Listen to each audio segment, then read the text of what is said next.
아침에 여러분들과 함께 읽은 이 시편 50편 22절 23절 말씀 가지고 감사하는 자가 되라 하는 제목으로 함께 은혜를 나누려고 합니다.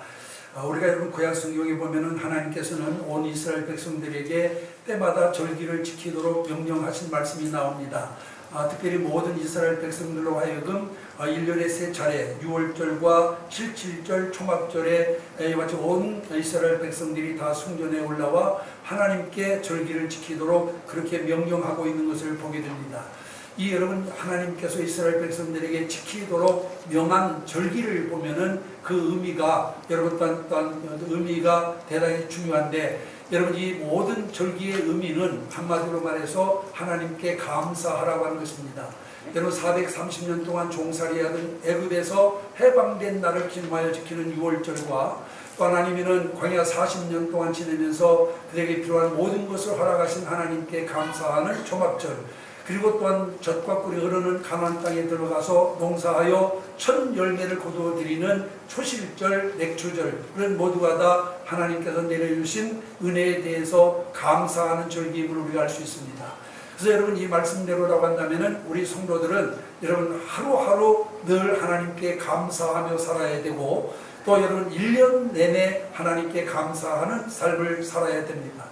이게 여러분 하나님께서 우리에게 원하시는 그런 이와 같은 주님의 뜻임을 우리는 기억을 해야 됩니다. 그래서 성도는 입에서 불평 원망이 나오지 않습니다. 성도의 입에서는 늘 감사가 나와야 되고 성도의 입에서는 늘 찬송이 나와야만 될 줄로 믿습니다. 그런데 여러분 오늘날 많은 성도들이 여러분 일단 감사와 찬송을 하며 살아야 되는데 감사 찬송을 잃어버리고 불평과 불만을 터뜨리며 살아가는 사람들이 너무나도 많이 있는 것을 보게 됩니다. 오늘 여러분 우리는 다시 다음 주가 맥추절인데 이 감사의 절기를 맞이하면서 잃었던 감사를 다시 회복하는 역사가 있게 되기를 주님의 이름으로 축원합니다. 여러분들과 함께 읽은 이 본문의 말씀에 보면은 하나님을 잃어버린 너희여 이제 이를 생각하라. 그렇지 않으면 내가 너희를 찢으리니 건질 자가 없으리라. 감사로 제사를 드리는 자가 나를 영화롭게 하나니 그 행위를 옳게 하는 자에게 내가 하나님의 구원을 보이리라고 말씀하고 있는 것을 보게 됩니다. 여러분 이 말씀 속에서 우리가 주목해야 될 두 소절이 있어요. 하나는 22절에 하나님을 잃어버린 너희여 라고 하는 말과 그 다음에 또 하나는 23절에 감사로 제사를 드리는 자가 나를 영화롭게 하나니 라고 하는 소절을 우리가 주목해야만 될 줄로 믿습니다. 여러분 이 말씀은 우리에게 무엇을 가르쳐주고 있는 말씀이냐? 여기 본 이 말씀은 정녕 하나님의 은혜를 잊지 말고 감사하는 성도가 되라고 하는 말씀인 줄로 믿습니다. 왜 여러분 그럼 우리는 여러분 하나님의 은혜를 잊지 말고 감사해야 되느냐? 오늘 23절에 그 이유를 분명히 말씀하고 있어요. 여러분 감사하는 자가 하나님을 영화롭게 하며 감사하는 자가 하나님의 구원을 보게 될 것이다. 그렇게 여기 말씀하고 있는 것을 보게 됩니다. 여러분 하나님의 은혜에 감사하는 자가 하나님을 영화롭게 한답니다. 또 하나님의 은혜를 감사하는 자가 구원을 받는다고 분명히 말씀하고 있는 것을 볼 수가 있어요. 여러분 감옥과 수도원이 어떻게 다릅니까? 감옥과 수도원은 둘 다 바깥 세상과는 담을 쌓고 여러분 고립되어 있습니다. 그 안에서 모두 똑같은 옷을 입고 규칙적인 생활을 합니다. 그럼에도 불구하고 감옥과 수도원은 분명 다른 점이 있습니다. 여러분 그것이 무엇입니까? 바로 감사 여부임을 우리가 분명히 알 수가 있습니다. 감옥에서는 감사가 없고 수도원에서는 감사가 있습니다. 그러므로 감옥에서도 감사하는 마음을 가진다면 감옥이 수도원으로 변하게 될 줄로 믿습니다. 반면에 수도사의 마음에 감사가 없으면 그 수도사에게는 수도원이 감옥이 될 수밖에 없는 것입니다. 우리들이 아무리 호화롭게 꾸며놓고 부족한 것이 없이 산다 하더라도 생활 속에 감사가 없다면 그것은 감옥에서 생활하는 것과 같을 것입니다. 그러나 초가 3칸에 산다 하더라도 감사하며 살면은 그것이 바로 천국이 되는 줄로 믿습니다. 이렇게 감사는 감옥을 수도원으로 바꾸기도 하고 지옥을 천국으로 바꾸기도 한다라고 하는 사실 우리가 기억을 해야 될 줄로 믿습니다. 그래서 하나님이 이스라엘 백성들로 하여금 1년 내내 잊을만 하면 다시 절기를 통해서 감사를 회복하게 한 이유가 바로 거기에 있습니다.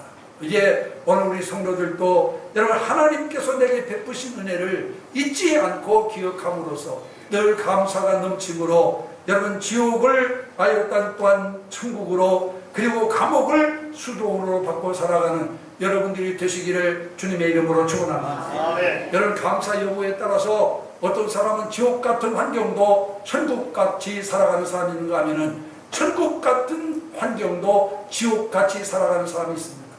여러분 우리는 어떤 사람이 되어야 될까요? 여러분 지옥 같은 환경도 천국 같은 삶을 살아야 되지 않을까요? 그렇게 하려면은 어떻게 해야 됩니까? 감사가 넘치는 삶을 살아야 될 줄 믿습니다. 그러면은 여러분 우리가 감사를 넘치게 하기 위해서는 어떻게 해야만 되겠습니까? 감사가 넘치게 하기 위해서는 오늘 본문에 있는 말씀 가운데 보니까 첫째로 받은 은혜를 잊지 말아야 된다라고 말씀하고 있습니다. 여러분 인도 동북부에는 방글라데시라고 하는 나라가 있어요. 세계에서 가장 못 사는 나라가 바로 이 방글라데시입니다.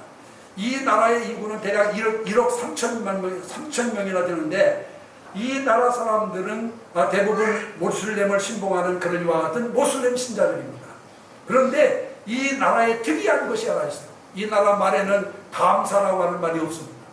그렇기 때문에 여러분 누가 자기에게 뭘 은혜를 베풀어도 감사라고 하는 말이 없으니까 감사하지를 못해요. 그래서 그 사람들 사고 속에는 어떤 사고방식이 자리 잡고 있느냐, 내가 나를 도와줌으로써 알라 신께서 복을 내줄 테니 내가 너한테 고맙다고 할 필요가 어디 있느냐라고 하는 이런 사고방식이 여러분 또한 그 머릿속에 가득 차 있다고 하는 것입니다. 여러분 감사를 모르는 아이와 같은 사람들이 어찌 방글라데시 사람뿐이겠습니까? 사실 대부분의 사람들이 감사할 줄 모릅니다. 말하자면은 은혜를 은혜로 여기지 않는 것입니다. 우리가 누가복음 17장에 보면은 10명의 문둥병자가 예수님을 만나게 됩니다. 그들은 예수 선생님이여 우리를 불쌍히 여겨 주소서 하며 큰 소리로 예수님을 부르짖었어요. 예수님은 그 문둥병자를 불쌍히 여기시고 그들의 문둥병을 모두 고쳐주었습니다. 그런데 그 중에 주님께 와서 감사드리는 사람이 몇 명이나 됩니까? 딱 한 명, 사마리아 사람 한 사람이 와가지고 주님께 감사했다라고 이와 같이 성경은 말씀하고 있는 것을 보게 됩니다. 그때 예수님께서 이 사마리아 사람에게 뭐라고 말합니까? 10사람이 다 깨끗함을 받지 아니하였느냐? 그 9은 어디 있느냐? 하시면서 탄식하고 있는 것을 보게 됩니다. 여러분 10명의 문둥병자가 자기의 병이 낫기 위해서 제사장에게 보이러 가라고 하는 말씀에 다 순종을 했습니다. 그러나 그중 9분 깨끗함을 받고 난 다음 감사할 줄 모르고 돌아가 버리고 말았습니다. 이렇게 은혜를 은혜로 여기지 아니하고 은혜를 쉽게 잃어버리는 것이 바로 인간입니다. 여러분 출애굽한 이스라엘 백성들 한번 보세요. 광야 생활에서 이스라엘 백성들은 여러분 감사 대신에 원망과 불평만 하고 있는 것을 보게 됩니다. 하나님께서 그들에게 얼마만큼 큰 은혜를 주었습니까? 430년 동안 종살이하던 그들을 해방시켜 주었습니다. 자유의 몸이 되게 주었습니다. 여러분 또한 그 몸에 거둘 시기에 강물이 차고 넘치는데도 불구하고 여러분 홍해를 갈라 육지같이 건너게 주었고, 여러분 사람이 살 수 없는 광야에서도 먹을 것 마실 것 여러분 떨어지지 아니하도록 하나님께서 은혜를 베풀어 주었습니다. 여러분 또한 대적들이 나타날 때는 하나님께서 친히 그들을 막아 주셨습니다. 여러분 그럼에도 불구하고 그들은 하나님 앞에 감사하기는 고사하고, 여러분 성경에 보니까 때마다 원망과 불평을 일삼았다라고 이와 같이 말씀하고 있는 것을 보게 됩니다. 여러분 그 이유가 무엇입니까? 은혜를 은혜로 여기지 않았기 때문에 그렇습니다. 은혜를 잊고도 그 은혜를 잊어버렸기 때문에 그렇습니다. 우리가 감사하지 못하는 이유도 마찬가지라고 생각합니다. 그렇기 때문에 우리가 감사가 넘치는 생활을 하려면은 받은 바 은혜를 잊지 말고 기억하는 자가 되어야 될 줄로 믿습니다. 무엇보다도 하나님께서 우리를 구원하신 구속의 은혜를 잊지 말아야 될 줄로 믿습니다. 그런데 우리는 하나님께서 내게 주신 은혜를 잃어버리고 살아간다 그 말이에요. 그렇기 때문에 감사가 메마르기 때문에 우리는 여러분 불행한 삶을 사는 겁니다. 천국 같은 삶을 살아야 되는데 지옥 같은 삶을 살고 있는 거예요. 미국에 가면은 바다처럼 큰 호수가 있습니다. 그래서 그레이트 레이크라고 하는 호수인데 여러분이 잘 아는 미시간호입니다. 지평선이 보이지가 않아요. 정말 누가 말하지 않으면 여러분 바다라고 착각을 해도 여러분 또한 충분할 만큼 그렇게 큰 호수인데, 오래전 이 미시간호에서 큰 배 한 척이 난파되는 사건이 발생했습니다. 그때 그 배 안에는 노스웨스턴 대학의 수영 선수인 스펜서라고 하는 사람이 타고 있었어요. 그가 침몰해가는 배에서 혼신을 다해가지고 23명의 인명을 구출하게 됩니다. 그리고는 오랜 세월이 흘렀어요. 마침 아레이 토레이 박사가 로스앤젤레스에서 한 강연회에서 그 사건에 대해서 이야기를 하게 되었습니다. 그때 청중 가운데 한 사람이 일어나더니, 박사님, 그 스펜더 씨가 이 강연회에 참석했습니다 라고 이렇게 말을 하는 거였습니다. 그러자 토레이 박사가 이 스펜서를 강당으로 초대하게 되자 백발의 노인이 우레와 같은 박수를 받으면서 천천히 강당 위로 올라왔습니다. 토레이 박사가 이 스펜서에게 말합니다. 참으로 훌륭한 일을 하셨습니다. 그런데 그 당시 일들 가운데 인상에 남을 만한 이와 같은 이야기가 있으면 하나 들려주시죠 라고 이렇게 부탁을 합니다. 그때 이 스펜서가 한참 동안 있다가 드디어 입을 열었습니다. 예, 한 가지가 있죠. 제가 혼신을 다해서 23명의 생명을 구출해 주었는데 그들은 지금까지 나에게 감사하다 소리를 한 사람이 한 사람도 없습니다 라고 이렇게 얘기를 했다라고 하는 것입니다.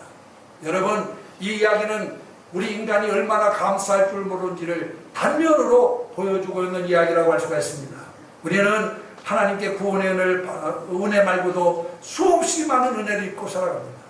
그럼에도 불구하고 우리는 기도할 때 하나님께서 우리에게 베풀어 주신 은혜에 대해서 감사하기보다는 내 고민거리, 걱정거리, 마음 상한 일, 실망한 일, 또 하나님은 내가 원하는 것을 더 많이 주님 앞에 구할 때가 많이 있습니다. 여러분, 이것이 바로 우리의 모습입니다. 이제 오늘 우리 성도들은 하나님께서 나에게 이미 베풀어 주신 그 은혜를 기억하며 감사하는 자가 되어야 될 줄 믿습니다. 정말로 여러분, 우리가 행복한 삶을 살려면 하나님이 이스라엘 백성들로 하여금 천국 백성으로서 행복한 삶을 살게 하기 위해서 때마다 절기를 정하고 잊을만 하면 절기를 지키면서 감사를 회복하고, 잊을만 하면 또 절기를 지키면서 하나님의 은혜를 기억하며 감사함으로써 여러분 하나 천국 백성으로서 여러분 행복한 삶을 살게 한 것처럼 이제 오늘 우리 성도들도 늘 주신 은혜에 대하여 감사하며 사는 여러분들이 되시기를 주님의 이름으로 축원합니다. 교회에서 지키는 절기가 여러분 또한 무슨 헌금을 걷기 위한 절기가 아닙니다. 여러분, 맥주 감사절 그러니까 무슨 교회 재정이 모자라서 헌금을 걷기 위해서 지키는 절기가 아니에요. 잃어버린 은혜를 다시 기억하고 하나님께 감사하는 데 의미가 있음을 믿으시기를 바랍니다. 그래서 하나님의 은혜를 잊지 않는 여러분들이 되시기를 주님의 이름으로 축원합니다. 그 다음에 두 번째로는 받은 은혜를 우연이나 내 탓으로 돌리지 말아야 됩니다. 박정희 대통령 당시 이야기입니다. 제가 수원에 있는 새마을연수원 사회지도자반 연수교육에 참석을 했을 때인데 그때 마침 변우량 교수라고 하는 교수가 계셨어요. 근데 한 번은 자기 수업 시간에 간증을 하는 거예요. 간단하게 간증을 하는데 그가 수업을 마치고 서울로 올라오기 위해서 시외버스 터미널에서 급행버스 차표를 사가지고 차에 올랐습니다. 그런데 차에 오르자마자 화장실 급해가지고 그만 가지고 있던 일간지를 자기 자리에 놓고 이건 내 자리다 이렇게 자리를 잡아놓고 화장실을 갔다 왔더니 어떤 젊은 청년이 그 일간지를 딱 깔고 자기 자리에 앉아 있더라는 거예요. 그래서 이 변우란 교수가 젊은이 이건 내 자리인데 내가 미리 자리를 잡아놨네 하고 말하니까 이 청년이 있다는 말이 아니 버스에 내 자리가 어디 있습니까? 먼저 탄 사람이 임자지. 그때는 사실 버스에 자리가 없을 때 요즘은 뭐 버스도 다 자리가 있으니까 자기 자리 가서 앉으면 되는데 그때는 버스에 자리가 없어요. 사실 먼저 타는 임자예요. 그러면서 일어나주질 않는 거예요. 할 수 없이 이 변우량 교수가 그러면 일간이라도 달라고 해서 달간이만 받아가지고 다른 자리에 가서 앉았습니다. 그리고는 이제 서울 향하여 오게 됐는데 중간쯤 오다가 마주오는 차가 앞차를 추월하기 위해서 중앙섬을 넘어오게 되자 이 차를 피하려고 이 버스가 도로 밖으로 운전대를 트는 순간 그만 차가 굴러서 전복되고 말았어요. 많은 사람이 다쳤습니다. 피를 철철 흘리고 있었어요. 이 베드로란 교수도 거기서 여러분 부상을 입었습니다. 그런데 죽은 사람은 딱 한 사람인데 누가 죽었느냐? 자기가 앉으려고 했던 그 자리에 앉았던 청년만 죽었어요. 그것을 보고 이 베드로란 교수가 너무너무 감사합니다. 자기가 그 자리에 앉았으면 자기가 죽었을 거 아니냐 그 말이에요. 그런데 하나님이 자기가 할 일이 아직 남았는지 자기를 다른 자리로 옮겨주어서 자기가 이와 같이 살 수가 있었다 라고 하는 그런 간증이었습니다. 이 간증을 그 생활연수교육 받는 사람들이 올 때마다 하는 거예요. 그래서 제가 갔던 그 전차수에 그 간증을 했더니 어떤 중소기업 사장이 일어서더니 그렇게 말하더랍니다. 교수님, 우연일 수 있지 않습니까? 라고 이렇게 말하더라는 거예요. 그때 변 교수가 이것은 절대로 우연이 아닙니다. 하나님의 은혜입니다. 라고 이렇게 대답을 했다라고 하는 것입니다. 여러분, 사람들에게 일어나는 일이 모두 우연히 일어난다고 생각하면 하나님께 감사할 일이 아무것도 없어요. 여러분, 잘 기억하시기 바랍니다. 세상에는 우연이란 있을 수 없음을 믿으시기를 바랍니다. 모든 일이 다 우주와 만물의 주관자 되시는 하나님의 섭리 가운데서 이루어지고 있는 것을 믿으시기를 바랍니다. 성경은 뭐라고 말합니까?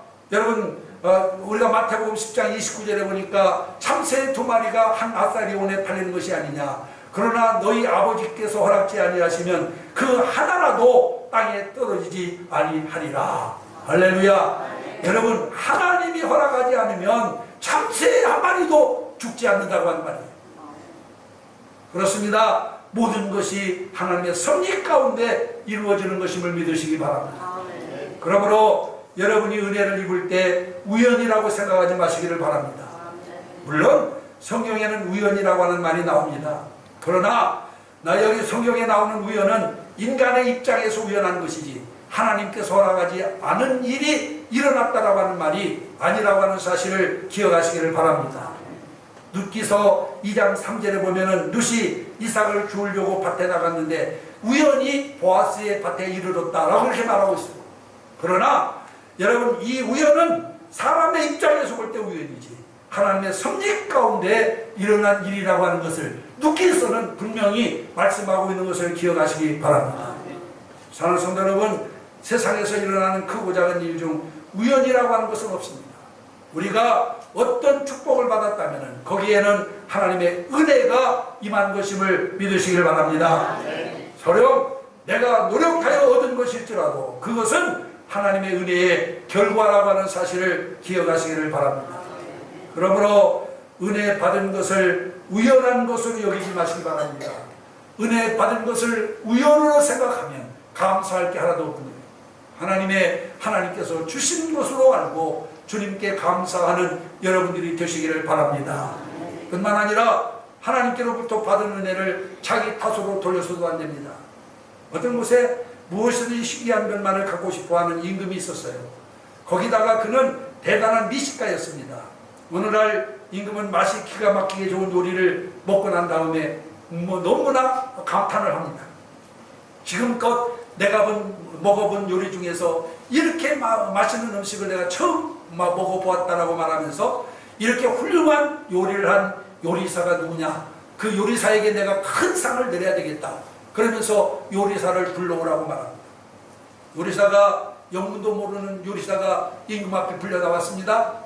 임금이 이 요리사에게 말합니다. 너는 어떻게 그렇게 맛있는 음식을 만들 수가 있느냐, 내가 너에게 큰 상을 내리겠노라 하고 얘기하니까 그때 요리사가 허리를 굽히면서 임금께 이렇게 말합니다. 폐하, 칭찬해 주시니 몸둘 바를 모르겠습니다마는 요리는 제 기술이 좋아서 많이 아닙니다. 만약 좋은 야채를 파는 사람이 없었다고 한다면 제가 어떻게 맛있는 요리를 만들 수 있었겠습니까? 그러니 상을 주시려거든 좋은 재료를 파는 야채 장수에게 주시지요 라고 이렇게 왕에게 얘기를 해요. 왕이 듣고 보니 그럴 듯해서 그러면 채소 장사를 불러와라. 채소 장사가 왔습니다. 똑같이 내가 너에게 큰 상을 내리겠다 그러니까 이 채소 장사도 깜짝 놀라면서 왕에게 이렇게 말합니다. 폐하, 저는 그저 야채를 파는 사람에 불과합니다. 그러니 상을 주시려거든 야채를 키운 농부에게 주십시오 라고 이렇게 얘기를 합니다. 이번에는 농부를 불렀습니다. 농부도 역시 임금의 말을 듣고 깜짝 놀라면서 말합니다. 폐하, 저는 그저 손질만 했을 뿐입니다. 제가 땅을 갈아 씨를 심어도 때에 따라 비를 내려주시고 햇빛을 주는 분이 없으면 잎사귀 하나 열매 하나 만들지 못합니다. 그러니 감사의 인사를 하시려거든 하늘에 계신 하나님께 하시는 것이 마땅하다고 생각합니다. 할렐루야. 여러분, 참으로 많은 것을 생각하게 하는 그런 이야기입니다. 만일 요리사나 채소 장수나 농부가 내가 잘해서 좋은 요리가 만들어졌다고 생각했다고 한다면 아마 그들은 감사할 수 없었을 것입니다. 마찬가지입니다. 우리가 은혜로 받은 것을 자기 탓으로 돌린다면 감사할 일이 아무것도 없음을 기억하시기를 바랍니다. 생각해 보세요. 내가 열심히 일했기 때문에 이만큼 대가를 받았다. 내가 열심히 일했기 때문에 이 많은 열매를 거두었다고 생각한다면 과연 누가 감사할 수가 있겠습니까? 그러므로 우리는 하나님께 은혜로 받은 것을 내 탓으로 돌려서는 안 될 줄로 믿습니다. 사도 바울은 고린도전서 4장 7절에서 내게 있는 것 중에 받지 아니한 것이 무엇이뇨? 내가 받았은즉 어찌하여 받지 아니한 것 같이 자랑하느뇨? 라고 책망하고 있는 것을 볼 수 있어요. 그러면서 고린도전서 15장 10절에 가보면은 나의 나된 것은 하나님의 은혜로 된 것이라고 간증하고 있는 것을 볼 수가 있습니다. 바울은 자기가 가진 모든 것이 다 하나님께서 베풀어 주신 은혜 때문이라고 그렇게 고백하고 있는 것을 볼 수가 있습니다. 여러분, 사람들이 감사하지 않는 이유 중 하나가 무엇입니까? 자기의 행복과 은사가 다 자기가 잘나서 가지고 있는 줄로 착각하기 때문에 그렇습니다. 남보다 자기가 똑똑하고 남보다 자기의 재주가 뛰어나고 남보다 탁월한 면이 있어서 여하튼 자기가 이 행복을 누리고 있다고 생각하기 때문에 여러분 감사하지 못한다고 하는 것입니다. 모든 것을 자기가 했고 그리고 나니까 할 수 있었다고 생각하는 사람에게는 절대로 감사가 나올 수가 없어요. 사랑하는 성도 여러분, 우리는 우리에게 주어진 모든 것이 내가 잘나서 누리게 된 것이라고 생각하지 말아야 될 줄로 믿습니다. 우리가 가진 것이 무엇이든지 하나님께서 은혜로 주신 것임을 기억하시기를 바랍니다. 그럴 때 감사할 수 있는 거예요. 그리고 감사해야 우리가 행복한 삶을 살 수가 있는 겁니다. 아무리 바리바리 쌓아놓았다 하더라도 원망과 불평하는 사람에게 행복이 있을까요, 여러분? 아무리 좋은 집에 살고 있다 하더라도 감사와 찬송이 없고 원망 불평만 한다면 그 집이 행복한 집이라고 할 수 있어요? 아무리 좋은 차를 타고 다녀도 원망과 불평만 한다면 여러분 그는 행복한 사람이라고 할 수 있습니까? 이제 우리는 받은 은혜에 대한 감사부터 회복해야 될 줄 믿습니다. 여러분들의 삶이 행복한 삶이 되기를 원합니까? 천국 같은 삶이 되기를 원합니까? 감사를 회복하시기를 바랍니다. 모든 건 내가 이룬 건 아닙니다, 여러분. 아무리 사람이 노력하고 애를 써도 하나님께서 하늘을 막아버리면 우리는 아무것도 할 수 없어요. 요즘 지금 오랜 가뭄 끝에 지금 여러분 죽느니 사느니 정말 얼마나 많은 지금 어려움을 겪고 있습니까? 하나님께서 하늘을 막아놓으니까 여러분 죽는다 야단. 비 한 방울 내 힘과 내 능력으로 비 한 방울 내리게 할 수 있습니까, 여러분? 하나님이 허락하지 않으면 아무것도 할 수 없는 것이 우리 인간임을 믿으시기를 바랍니다. 그러므로 우리는 모든 것이 내가 했다, 내가 내 능력으로 했다라고 하는 생각 버리고 정말 여러분 또한 하나님의 주신 은혜임을 기억하고 감사를 회복하는 여러분들이 되시기를 주님의 이름으로 축원합니다. 그 다음에 세 번째로는 받은 은혜를 남과 비교하지 말아야 됩니다. 1999년 11월에 일본 열도를 정말 또한 뜨겁게 달궜던 사건이 하나 있어요.